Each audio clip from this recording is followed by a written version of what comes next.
Unless you've been living on a rock the past few years, it's very likely you use software as a service, or SaaS, on a daily basis for business and as a consumer. SaaS is one of the three main categories of cloud computing, alongside infrastructure as a service, or IaaS, and platform as a service, or PaaS. Out of the big three cloud computing models, SaaS is the most popular and commonly used one. And the great thing about it is, you don't have to be a developer or an IT expert to use it. So, SaaS in a nutshell is a method of delivering software and applications over the internet via a subscription model. This is a game changer.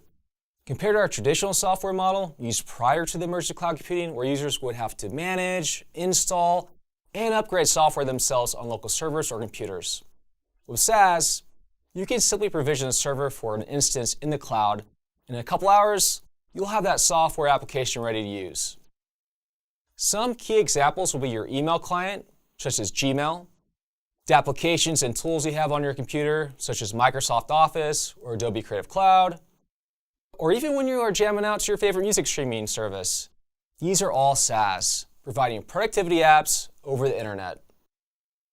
SaaS is used in a wide variety of business operations today as well, such as communication, collaboration tools, customer relationship management, billing, sales management, human resources management, financial management, enterprise resource planning. You get the gist. The list goes on and on. So like our other cloud computing service models, SaaS is the very top IT stack and has the highest level of abstraction. So this means a cloud service provider will be providing and maintaining all these layers for you in this stack. So let's take a look what that might look like and see how a user would typically consume a SaaS application. So I'm just going to go ahead and just shift these other stacks over here. Let's slide the SaaS stack right here.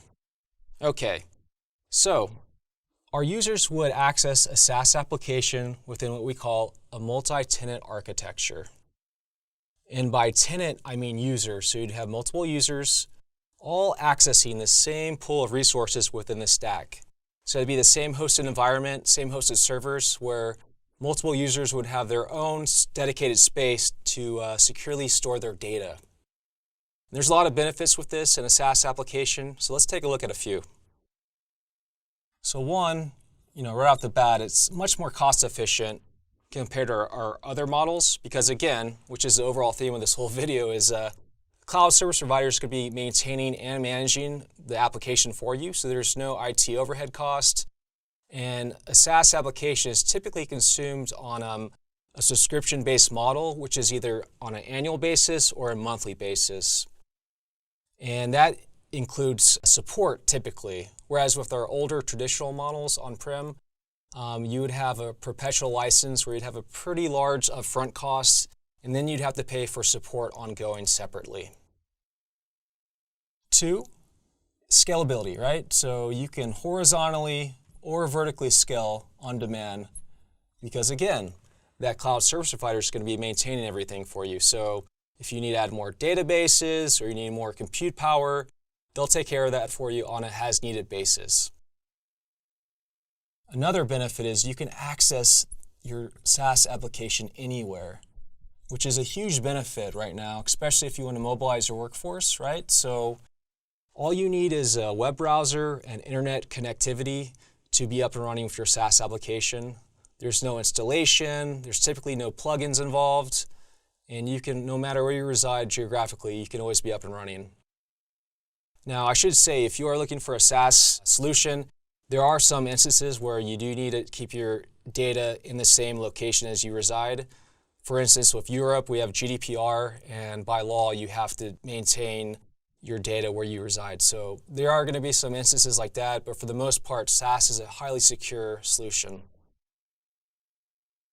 And then last but not least, you always have a new version, right? So once again, there's no need to update your licensing or update manually the new version of your software, because that's all taken care of for you and it's automatically upgraded.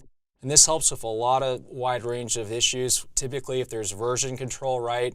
In the past, you download software and then you might be operating with something that's not compatible with a different version of that software. So everyone's on the same version of that software, and You don't have to manually update and worry about patching all that junk. Everything's taken care of for you. So this is just a very quick overview of software as a service. Thank you for joining. If you have questions, please drop us a line below. If you want to see more videos like this in the future, please like and subscribe. And don't forget, you can grow your skills and earn a badge with IBM Cloud Labs, which are free browser-based interactive Kubernetes labs.